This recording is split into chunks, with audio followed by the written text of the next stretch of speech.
Hello guys, it's me, Luna. Welcome to my vlog. For today's video guys, aga pa kita nagbugtaw dahil nagluto kita karne norte with egg aton balunon sa office para may sudan kita, di ba? Para makatipid naman kita guys. So, nagabiyahe na kita guys pa office sa may CPU na ni siya dapet. Then, amo na siyang building sa mon office guys. Mamahaw kita.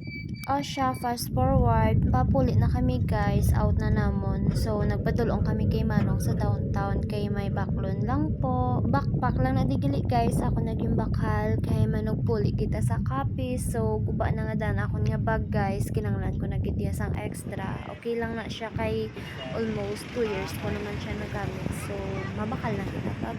Amo na siya guys ay, diba? Simple lang, may butangan lang ko bayo. Syempre, magpa-downtown kami, hindi kita madula guys, so maghabit kami diri sa mga favorite nga shumayan, diba? Manami diri ang ilang nga sauce guys, kag ang ilang nga juice. Syempre, i-flex ako niya amok, bisan nga guwapa. Nantawa ang akong ginhimo nga phone stand, ang akong nga tumbler. Gina-set up ko lang guys, kay ma-over naman kita content sa aton nga product sa TikTok.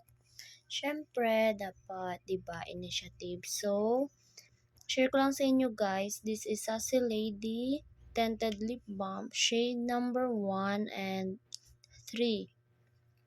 This is the shade number 1 and shade number 3. So, shade number 1 and shade number 3. Amo na siya guys kung magmala sa aton nga kamot. Super moisturizing sa lips. Yeah.